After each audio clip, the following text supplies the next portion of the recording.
요한복음 21장 15절로 22절까지의 말씀을 우리 다 함께 봉독하십니다. 그들이 아침을 먹은 뒤에 예수께서 시몬 베드로에게 물으셨다. 요한의 아들 시몬아, 네가 이 사람들보다 나를 더 사랑하느냐? 베드로가 대답하였다. 주님, 그렇습니다. 내가 주님을 사랑하는 줄을 주님께서 아십니다. 예수께서 그에게 말씀하셨다. 내 어린 양떼를 먹여라.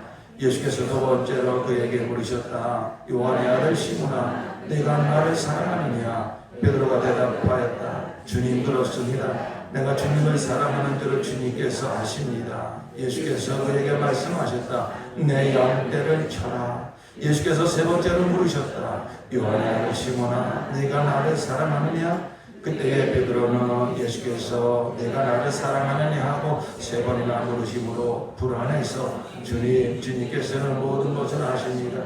그러므로 내가 주님을 사랑하는 줄을 주님께서 아십니다 하고 대답하였다. 예수께서 그에게 말씀하셨다. 내 양떼를 먹여라. 내가 진정으로 네게 말한다. 내가 젊어서는 스스로 띠를 띠고 내가 가고 싶은 곳을 다녔으나 내가 늙어서는 남들이 내 팔을 벌릴 것이고 너를 묶어서 내가 바라지 않는 곳으로 너를 끌고 갈 것이다. 예수께서 이렇게 말씀하신 것은 베드로가 어떤 죽음으로 하나님께 영광을 돌릴 것인가를 암시하신 것이다. 예수께서 이 말씀을 하시고 나서 베드로에게 나를 따라라 하고 말씀하셨다. 베드로가 돌아다 보니 예수께서 사랑하시던 제자가 따라오고 있었다. 이 제자는 마지막 만찬 때에 예수의 가슴에 기대어서 주님을 넘겨줄 자가 누구입니까? 하고 물었던 사람이다.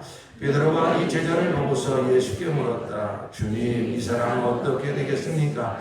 예수께서 말씀하셨다. 내가 올 때까지 그가 살아있기를 내가 바란다고 한들 그것이 너와 무슨 상관이 있느냐? 너는 나를 따라라.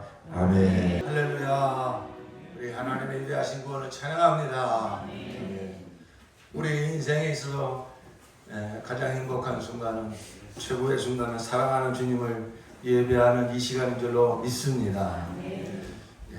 함께 사랑하는 주님을 예배하는 형제 자매님들이 계셔서 더 우리가 주님 앞에 영광을 올릴 수 있습니다. 우리 앞에 계신 성도님을 보며 축복합시다. 성도님을 보니 제가 행복합니다. 네, 성도님 제가 행복합니다. 할렐루야. 내 인생의 최고의 순간, 가장 행복한 순간, 사랑하는 주님을 예배하는 이 순간, 그 예배하는 성도님들, 함께 예배하는 성도님들 보니 우리가 행복한 것이죠.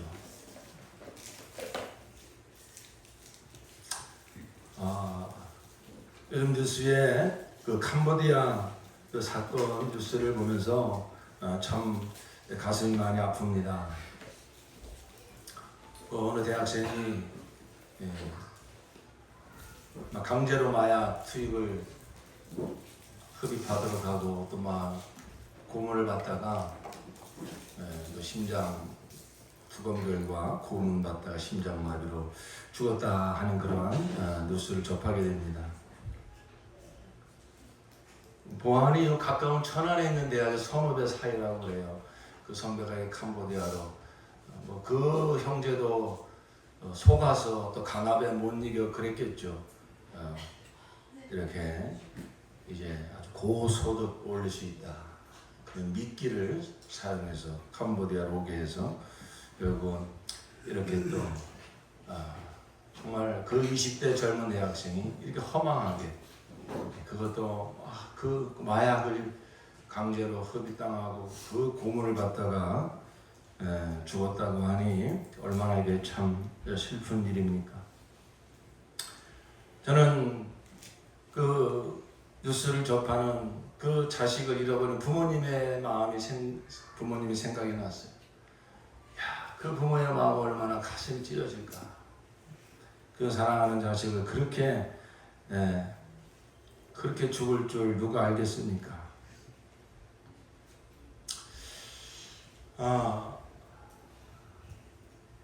참 조금은 조심스러운 얘기지만 진짜 큰 사기꾼은요, 그 캄보디아에서 그러한 전 세계 젊은이들을 유인해가지고 사기를 치고 사지로 내몬 그 사람이 있잖아요. 그 사람 물론 정말 악질적인 사기꾼이죠. 그런데 우리가 영적으로 보면요, 진짜 큰 사기꾼은요 밖에 있는 것이 아니라 내 안에 있어요. 내가 진짜 큰 사기꾼이에요.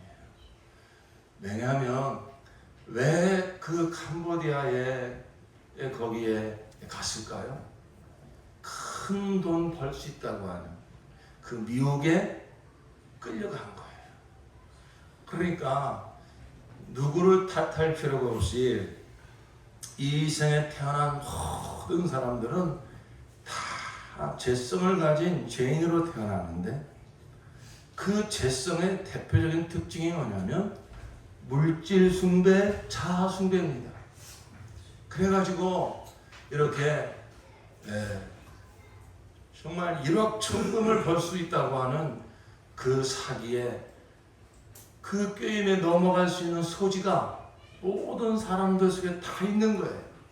이 물질 숭배 사상, 돈이면 최고다, 돈 많으면 뭐든지 할 수 있다. 여러분, 이 생각이요, 우리 자식들이 조금만 눈이 띄어지고 조금만 세상을 경험하면서부터 그냥 여과 없이 들어오는 이 세상 가치관입니다. 또한 동시에 내가 주인이다, 내가 왕이다, 나 하고 싶은 대로 나는 하면서 살리라, 이 자아숭배, 내가 왕, 내가 주인이라고 하는 이 자아숭배 사상도 다 그게 태어나면서부터 모든 사람들이 첫사람 아담으로부터 물려받은 그 죄성이다 하는 것이죠. 그러니까 사실 가장 큰 사기꾼은요, 어이없게도 나 자신이에요. 내가 나를 속여요. 돈이면 최고야. 내가 하고 싶은 대로 사는 게 행복이야. 그런데 사실 그 배후에 그러한 죄를, 그러한 사상을 주입해준 영적 존재가 있으니 사탄이라고도 하고 마귀라고도 하는 이 타락한 그 천사장입니다. 세상 어디서도 이런 것을 드러내주지 못합니다. 그래서 교육으로, 어떤 도덕으로, 어떠한 그 철학으로, 어떤 그런 것으로, 어떤 또 그러한 이제 상처 입은 마음을 어떤 심리적, 심리학적으로, 신경의학적으로 그렇게 그것을 진단해보고 처방을 해보고 치료해보려고 하지만, 세상은 점점 더 사람들의 마음이 망가져가고 있고, 그리고 이러한 물질 숭배, 자아 숭배, 이러한 사상이 온통 세상을 점령해버리고 이것이 가치관이 돼버리고 하나 이것이 무슨 행복의 기준인 양 사람들을 속이고 있죠.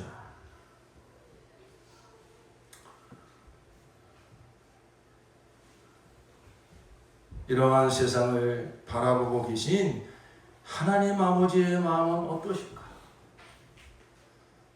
그 사기꾼의 소가 그 먼 외지에 가서 그렇게 처참하게 죽은 그 아들을 바라보는 부모님의 마음이 찢어지는 것처럼, 하나님의 형상을 따라 사람을 만드시고 그 사람에게 하나님의 모든 사랑을 다 부어 그 하나님을 사랑하고 이웃을 내 몸처럼 사랑하여 하나님의 영광을 드러내는 정말 영광스러운 존재로 지음받은 이 사람들이 마귀에 속아서 마귀의 타락한 그 죄성을 받아들여 이제는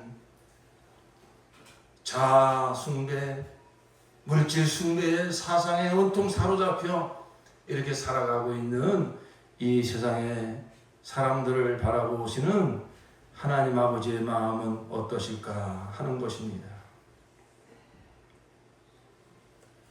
여러분, 아무리 사람들이 손가락질하고 저렇게 어리석게, 아니 거기에 그렇게 속아 넘어갈 수가 있는가, 그렇게 모든 사람들이 손가락질을 해도 그래도 그 자식을 끝까지 변호하고 보호하고 내가 저를 위해서 대신 죽어줄 수만 있다면 내가 정말 죽고 싶다 하는 사람이 있으니 부모님입니다.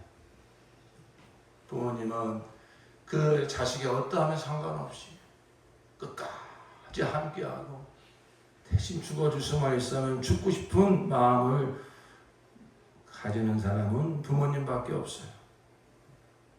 그런데 여러분, 그 부모님의 마음, 부모가 되보면 어디서 그러한 사랑이 나오는, 어디서 그러한 긍휼과 연민과 불쌍히 여김과 안타까운 마음이 생기는지 정말 치사할 정도로 그렇게 그 자식을 향해서 쏟아지는 그 내리사랑이라고 하잖아요.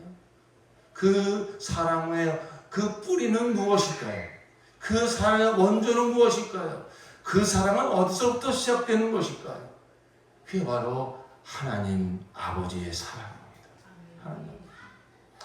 하나님은 만물을 창조하시고 사람을 지으실 때 이미 아버지가 되고자 하는 계획을 세우셨어요. 그래서 에베소 1장에 보면 창세 전에 우리를 택하셨는데 그 기쁘신 뜻대로 우리를 예정하시고 그 아들로 말미암아 우리를 아들을 삼으시고자 이미 창세 전에 그러한 뜻을 가지셨다고 성경은 말씀하고 있습니다.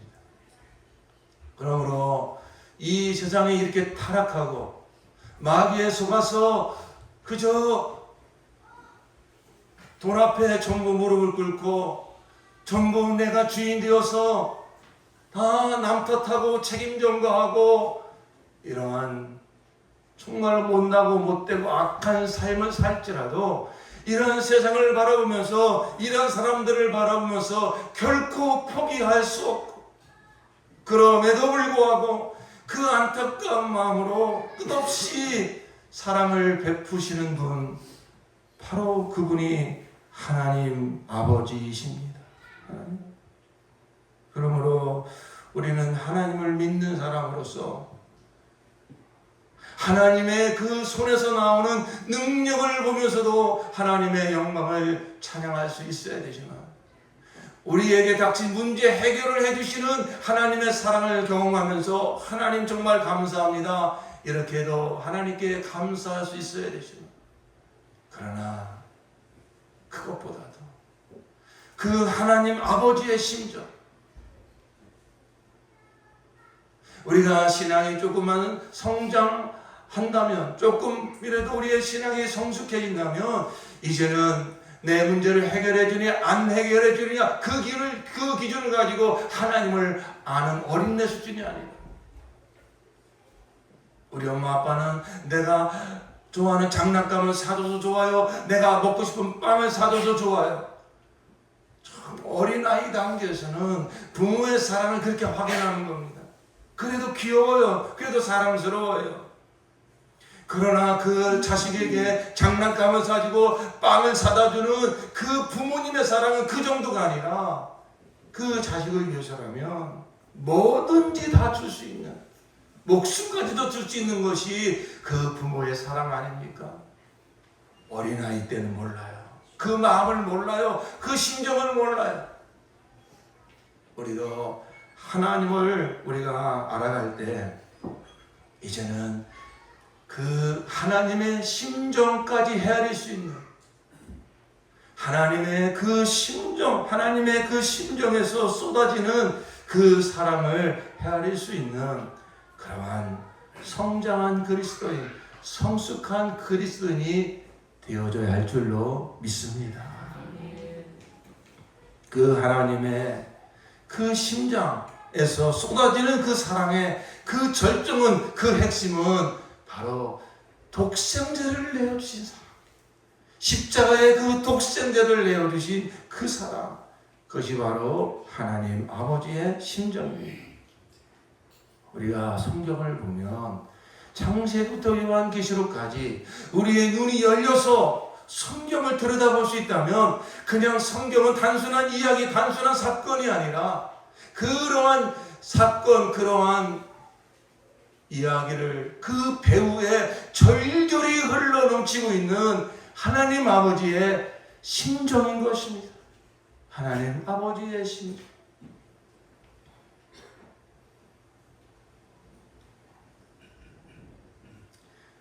이미 에덴 동산에서 첫사람 아담이 타락한 그 순간부터 하나님 아버지의 심정은 흐르기 시작합니다. 그 타락한 아담과 하와를 탓하고 정말로 책망하는 것이 아니라 이제 그 죄값을 담당하기 위하여 내가 여인의 후손을 보낼 것이다. 여인의 후손이 오면 바로 너를 그렇게 타락하게 만든 마귀의 머리를 진멸할 것이고 거기서 너희를 구원할 것이다. 벌써 하나님 아버지의 그 사랑이, 그 심정이 흐르기 시작하지 않습니까? 우리는 그 위에 역사를 합니다.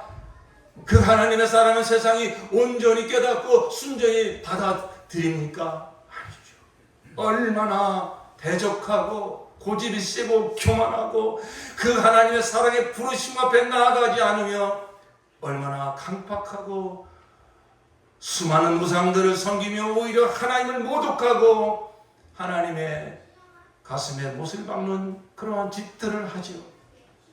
그러나 하나님은 그걸 다 아시면서도 마침내 독생자까지 내어주시는 그 하나님의 그 심정은 변함없이 흐르고 있습니다.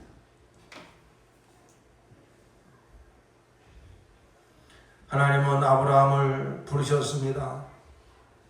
그 믿음을 보시고 100살의 아들 이삭을 주셨습니다.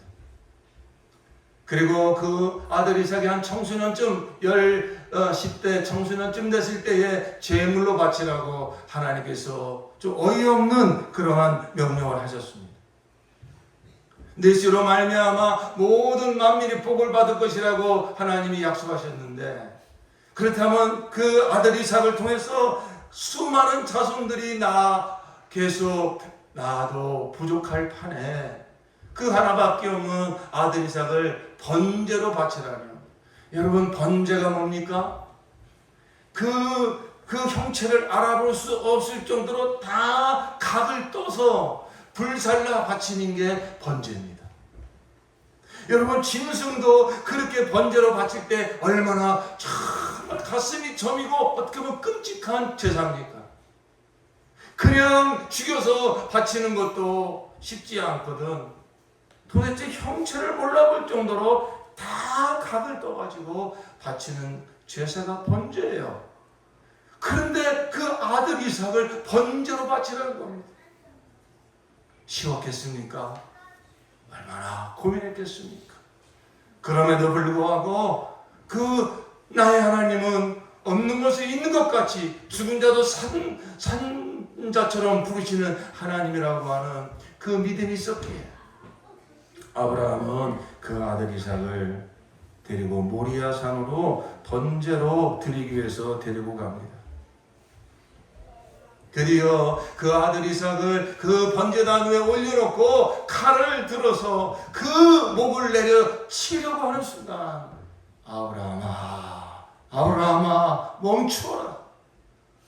내가 나를 경외하는 줄, 아들까지라도 정말로 번제로 바치며 내가 나를 경외하고 사랑하는 줄 내가 이제 알았노라. 그러면서 내 씨를 통하여 대적의 문을 얻을 것이다. 바로 그 이삭의 씨를 통해서 이제 하나님이 약속하신 메시아가 올 것이라고 하나님이 다시 한번 확증해 주시죠. 그리고 대신 그 옆에 그 숯불에 걸려있는 그 양을 대신해서 제물로 바치게 하십니다. 여기서 하나님은 무엇을 보여주고 있습니까? 바로 하나님의 심정입니다. 나 같은 죄인을 사랑하사 지옥과 마땅한 이 죄인이 무엇이라고 하나님도 모르고 그저 자아를 우상처럼, 물질 우상처럼 섬기며 하나님을 모독하며 하나님의 원수 노릇하며 살아가는 이 죄인이 무엇이라고, 이 죄인을 사랑하시되 독생자를 내어주기까지 사랑하시는 그 하나님 아버지의 심정을 알라고, 이것이 바로 너를 향한 나의 사랑이라고 하나님은 아브라함의 아들 이삭을 바치는 그 사건을 통해서 당신의 심정을 거기서 드러내주고 있는 것입니다.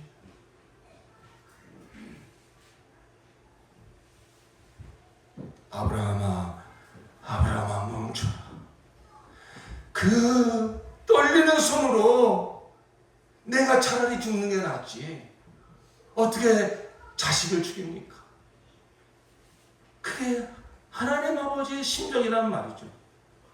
그 떨리는 손으로 아들 이삭을 향하여 내리치는 그 손을 멈추게 하신 하나님은 그 아브라함의 손에 있는 칼을 빼앗아서 그 십자가에 달린 아들을 향하여 내리꽂으신 것이 아닙니까?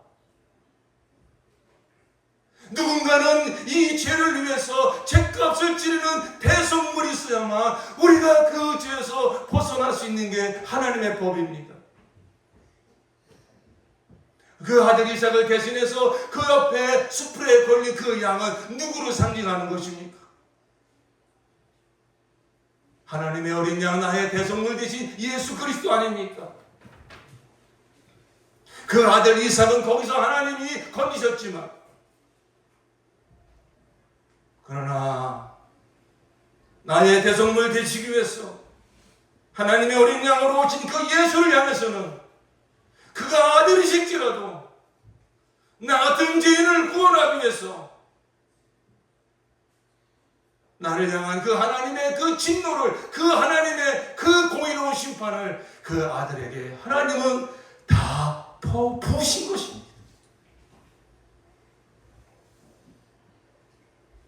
이것이 하나님 아버지의 사랑입니다.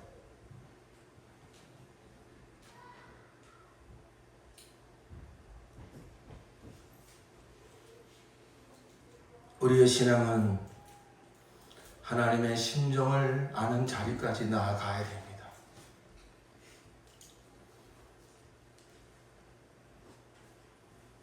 하나님, 나를 향한 하나님 아버지의 사랑의 그 절정은 독생자를 내어주신 사람, 아들을 내어주신 사람.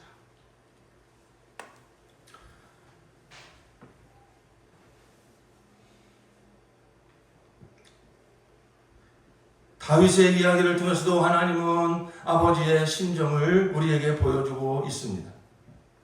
많은 아들 가운데 압살롬이라고 하는 아들이 있었습니다. 근데 이 압살롬은 아버지를 대적한 아들이 되고 맙니다. 그 예루살렘 성에 있는 그 다윗, 아버지를 쫓아내버리고 자기가 그 왕위를 찬탈하기 위해서 그 예루살렘 성으로 진격해 옵니다.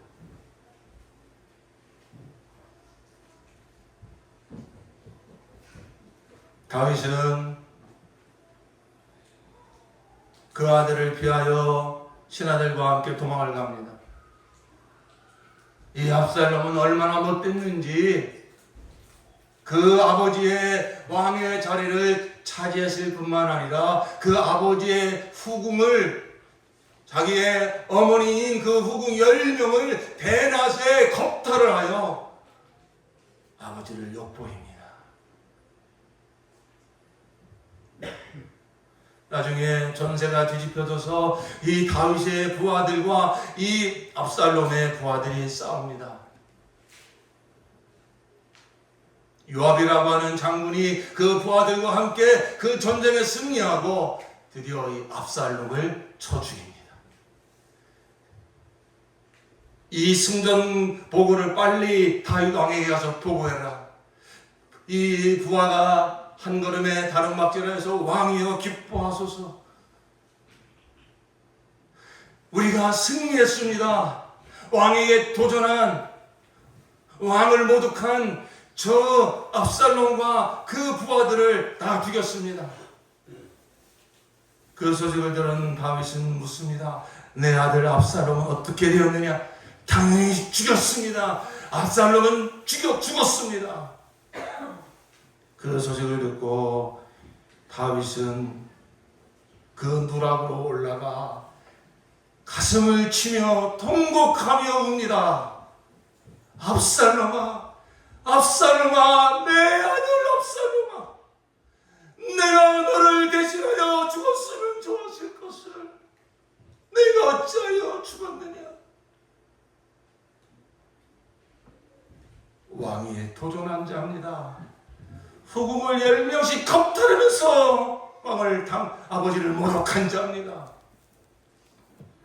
그렇게 울고 있는 다윗을 보고 그 요압 장군이 불평을 합니다. 왕이시여, 어찌 그러하십니까? 그러면 저 반역자 압살롬 대신에 우리가 죽었으면 좋았단 말입니까?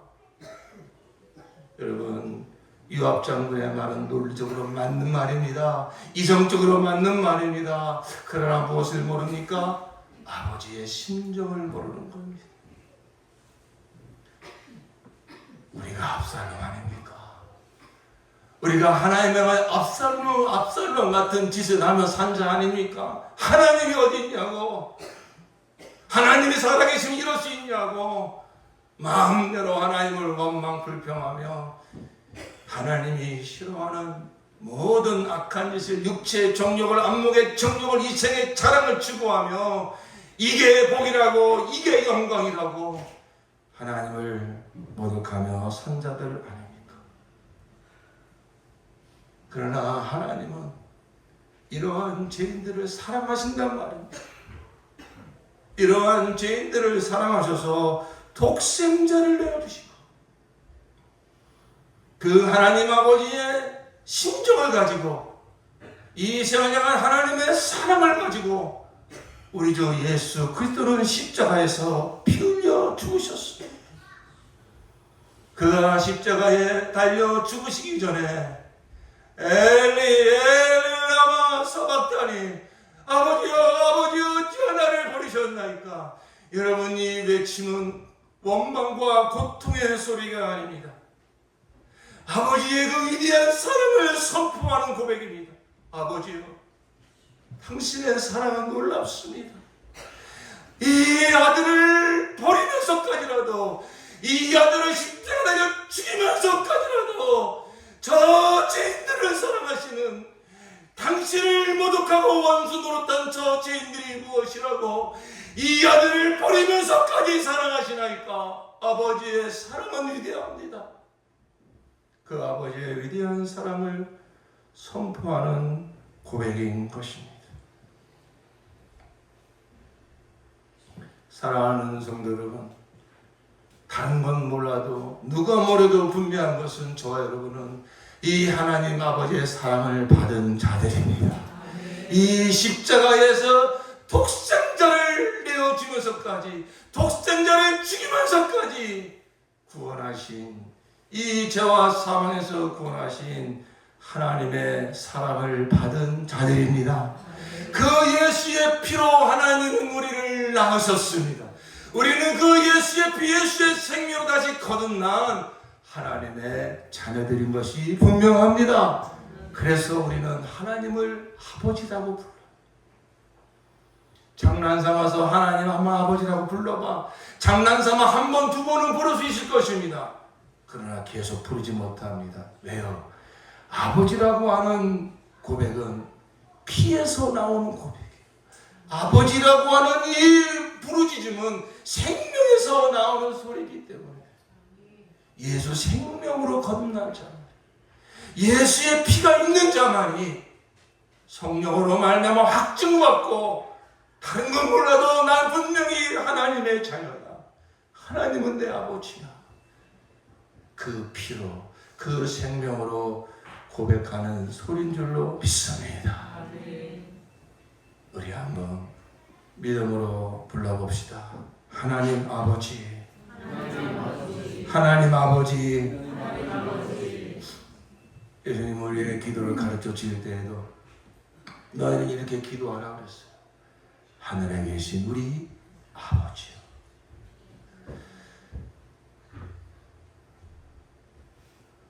하나님을 부르는, 하나님을 지칭하는 여러 말들이 있습니다. 창조자 하나님, 전능자 하나님, 전지하신 하나님, 무소부지하신 하나님, 다 하나님을 잘 부르는 소리고 하나님께 영광 돌리는 그런 고백이에요. 그러나 하나님이 정말 듣고 싶은, 어떻게 당신이 불려지기를 원하실까요? 하나님 아버지, 하나님은 나의 아버지십니다.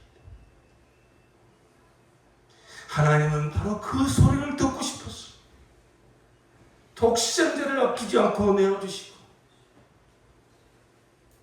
그 피로 우리를 낳으시고 그 생명으로 우리를 낳으셔서 그 사랑받은 저와 여러분이 그 사랑을 기억하며 그 핏소리로 하나님 아버지 하고 하나님을 부를 때 하나님은 가장 기뻐하시오.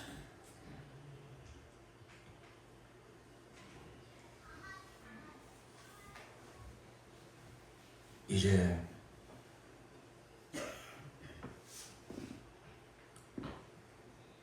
그런데 우리는 그 하나님의 사랑을 평소에는 잘 모릅니다. 별 문제가 없을 때는 잘 모릅니다. 자식들도 그 부모님의 한량없는 사랑을 평소에는 잘 몰라요. 그런데 사업을 하다가 쫄딱 망하고 친구들이 다 떠나가고 병들어 병원에 입원해 아무것도 할 수 없는 이렇게 내가 의지하던 모든 것들이 다 사라지는 그 자리에서 정말 나와 끝까지 함께 해주시는 분, 이름에도 불구하고 이렇게 못난 자식임에도 불구하고 나를 사랑해 주시는 분은 부모님밖에 없구나. 그제서야 부모님의 사랑을 알게 되는 것입니다. 하나님 아버지의 사랑도 그렇습니다. 우리가 언제 하나님 아버지의 사랑을 정말 진실하게 느끼고 경험하는가? 내가 다 무너졌을 때, 다 망가졌을 때, 모든 것이 다 떠났을 때 변함없이 그 자리에 나와 함께 하고 계신 분, 나의 하나님, 내 구주 예수님인 줄로 믿습니다. 우리 모두 그렇게 하나님 사랑을 받은 자들입니다. 하나님 사랑으로 구원을 받았고 우리의 지나온 인생 가운데서 이것이 바로 독생자까지 아끼지 않냐고 내어주신 하나님 아버지 사랑이구나. 나는 그 하나님 아버지의 심정을 모르고 내 기도 응답 안 됐다고 내 먹고 사는 문제 해결 안 해준다고 이 차원에서 하나님이 나를 사랑하느니 안 하느니 그랬었구나. 그러면서 이제 우리는 하나님의 그 깊은 사랑을 알게 되는 것이죠.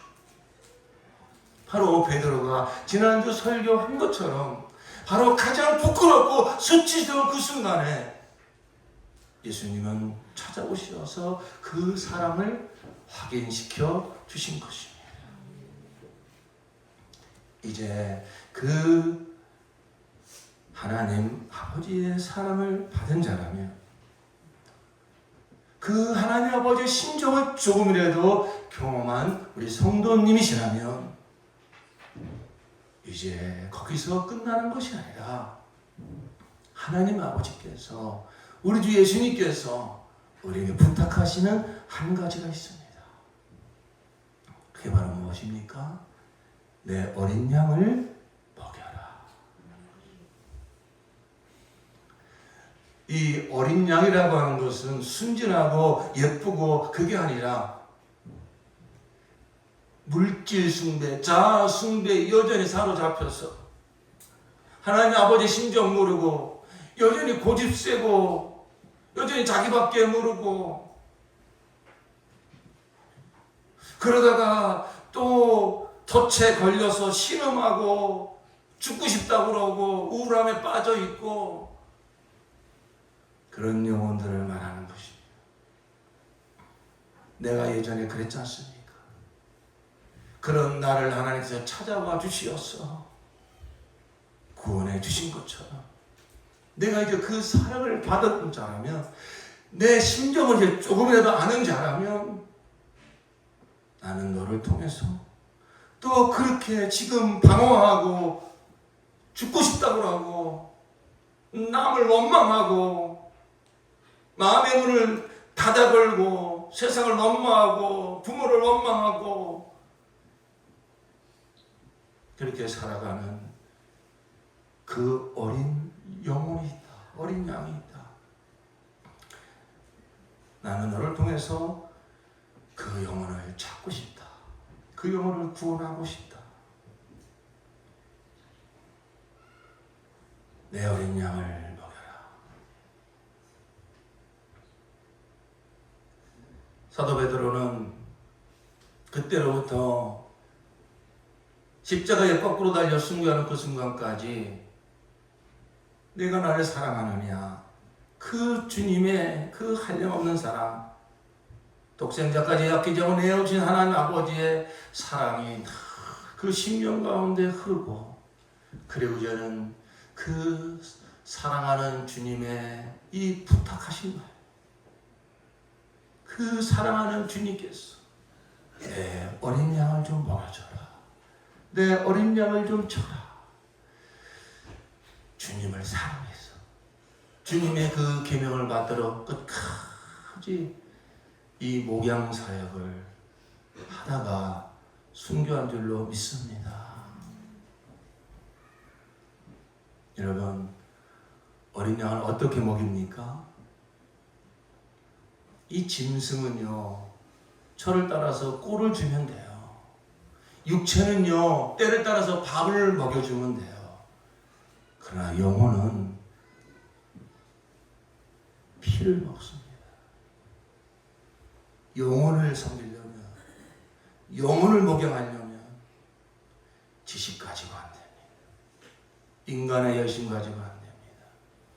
결국은 십자가에서 흘리신 그 피, 하나님 아버지의 그 깊은 사랑, 하나님 아버지의 심정, 그것은 바로 그 독생자 예수의 피를 타고 이 세상에 흘리신 거예요. 우리가 영혼을 먹인다고 할 때는 영혼은 무엇을 먹고 자라냐면 피를 먹고 자라요. 피를 주는 거예요. 생명을 주는 거예요. 목숨을 주는 거예요. 그래서 사도 바울은 그 목양 사역을 끝까지 감당할 때 거꾸로 달려 십자가에 거꾸로 달려 순교하면서까지 그 주신 사명을 감당한 것입니다.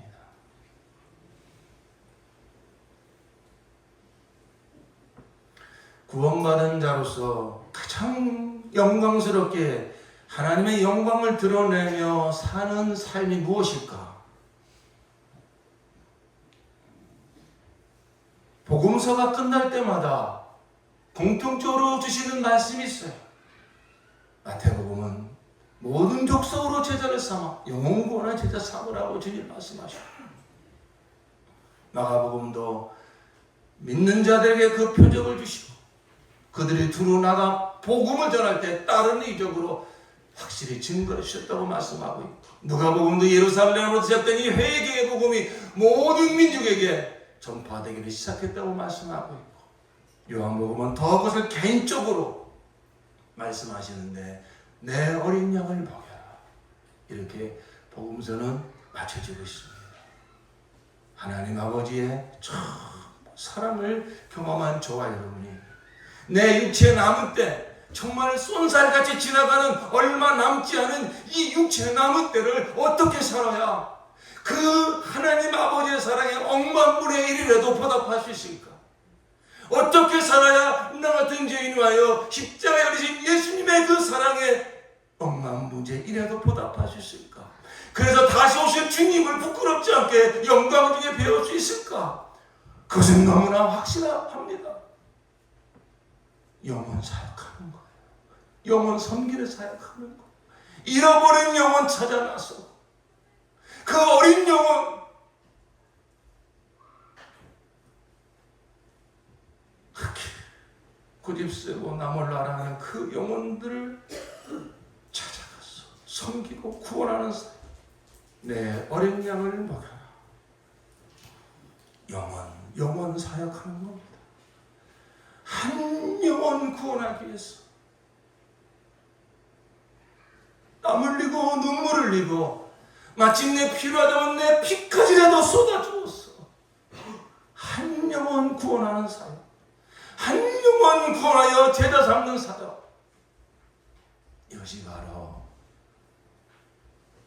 기도의 삶입니다. 하나님을 가장 기쁘시게 하는 삶입니다.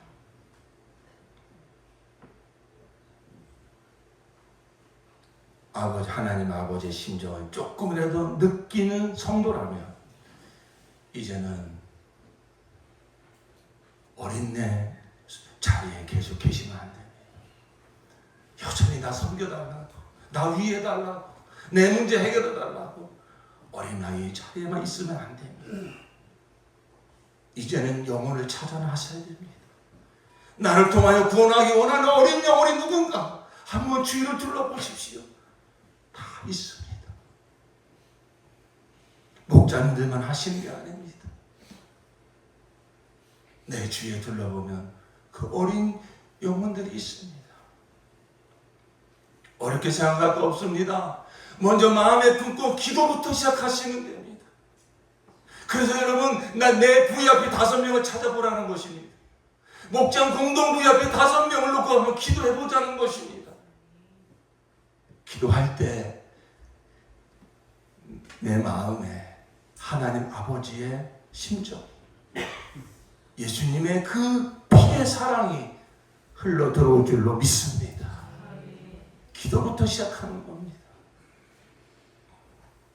여러분의 신앙의 목표를 그래서 다 목자로 삼으시기 바랍니다. 여러분, 나중에 주님 다시 오실 때 우리가 다 주님 앞에 서서 내 인생을 다 결산받아야 됩니다. 너 뭐 하다 왔니? 저 먹고 사는 일을 위해서 정말 열심히 살다 왔습니다. 그렇게 말하면 안 되잖아요. 우리를 열심히 먹고 사는데 열심히 내라고 구원해 주신 거 아니잖아요. 먼저 그의 나라와 의를 구해라. 먹고 마시는 거 내가 책임져 줄게. 하나님의 나라와 하나님의 의를 구하는 가장 실질적 사역, 내 어린 양 먹여라. 내 주위에 내가 너를 통해서 찾고 싶은 영혼이 있다. 지금은 그 갈망하는 대상이 나인 줄 몰라가지고 여전히 돈을 찾아서 사람을 찾아서 헤매고 방황하는, 그러다가 체념하고 낙심하고 절망하고 죽고 싶어하는 그 영혼들이 내 주위에 있지 않느냐. 당신이 찾는 갈망하는 대상이 바로 예수라고 가서 전해줘라. 다른 사람 다 너를 버리고 너 자신도 내 인생을 포기하고 싶을지라도 아니다, 너를 사랑하는 독생자까지 내어주는 사랑하신 분이 계시니 하나님 아버지다. 그 사랑을 가져 좀 전해주지 않겠니?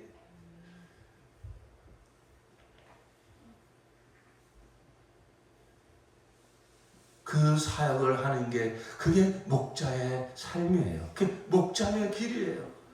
여러분, 우리 가정교회 우리 목자라고 하는 이 사역은 계급이 아니에요. 이것은 주님 먼저 가신 길 따라가겠다고, 그 십자가에 따라가겠다고 헌신한 자의 삶입니다.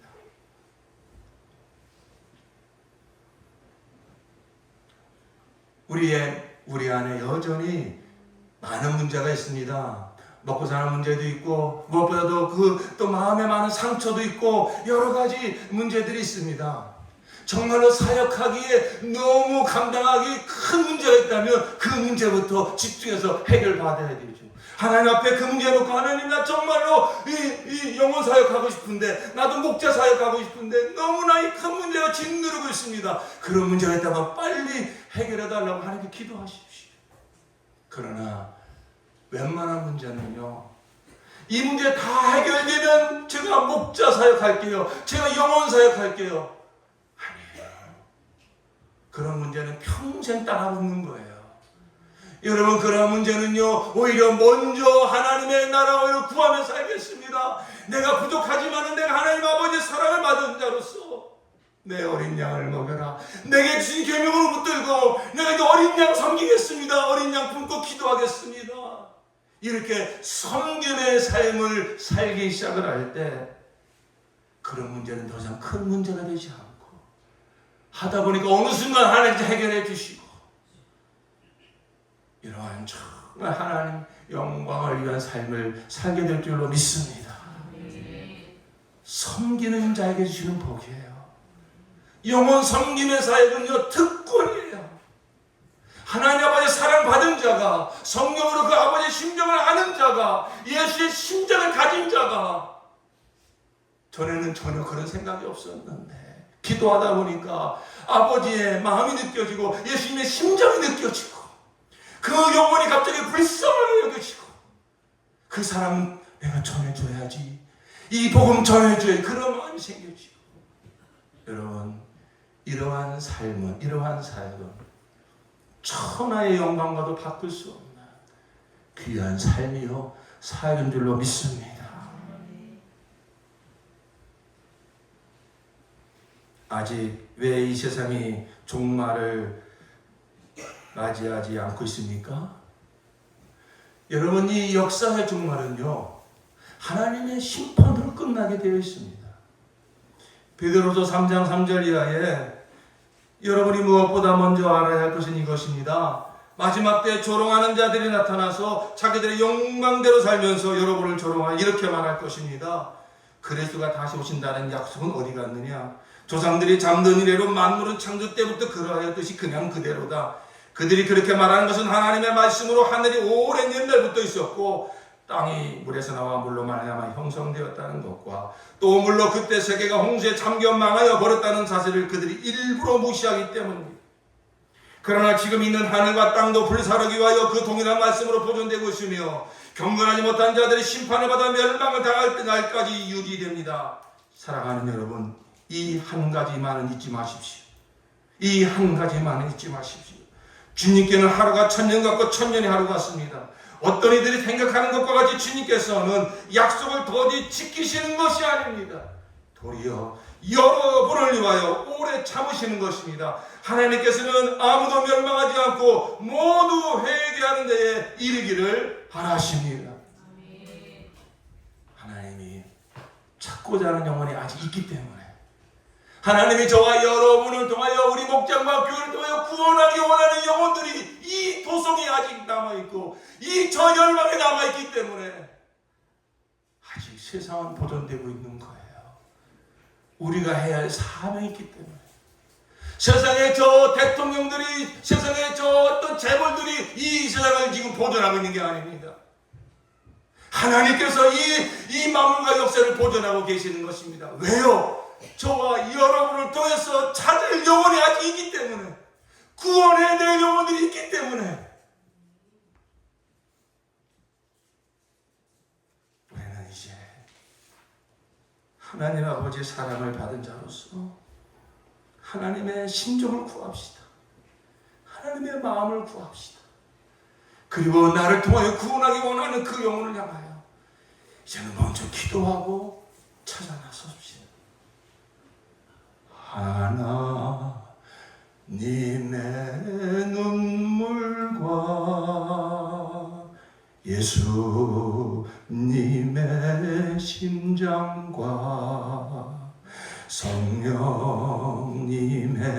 손길로 나의 영혼 고치소서. 하나님의 눈물과 예수님의 심장과 성령님의 손길로 이 복음을 전하리라.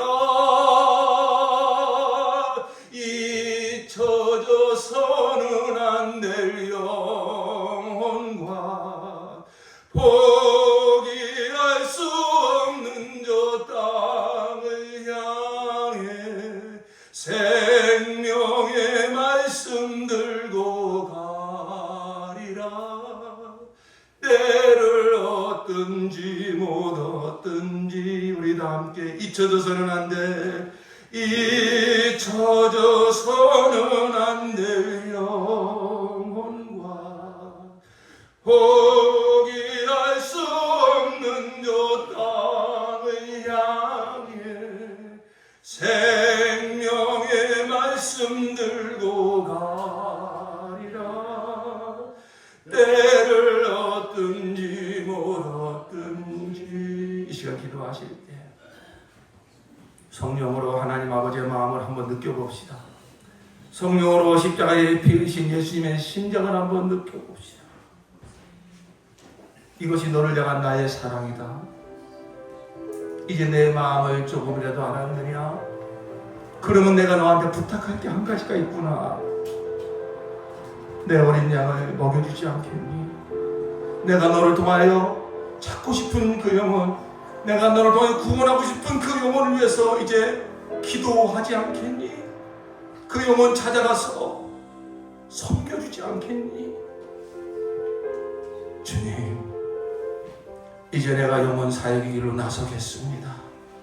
부족하지만 여전히 여러 가지 환경에 얽매여 있지만 더 이상 이 안에 머물지 않겠습니다. 하나님 아버지 심장 가지고, 예수님의 심장 가지고 이제 내가 가정에서, 직장에서, 동네에서, 학교에서 나를 통하여 구원하기 원하는 그 영혼을 품고 기도하고 섬기고 또 복음 전하겠습니다. 주님, 이 시간 내가 결단하오니 성령이여 내 안에 하나님 아버지의 심정을 부어 주시옵소서. 우리 다 함께 한번 주여 삼창하고 통성으로 결단하고 기도합시다. 주여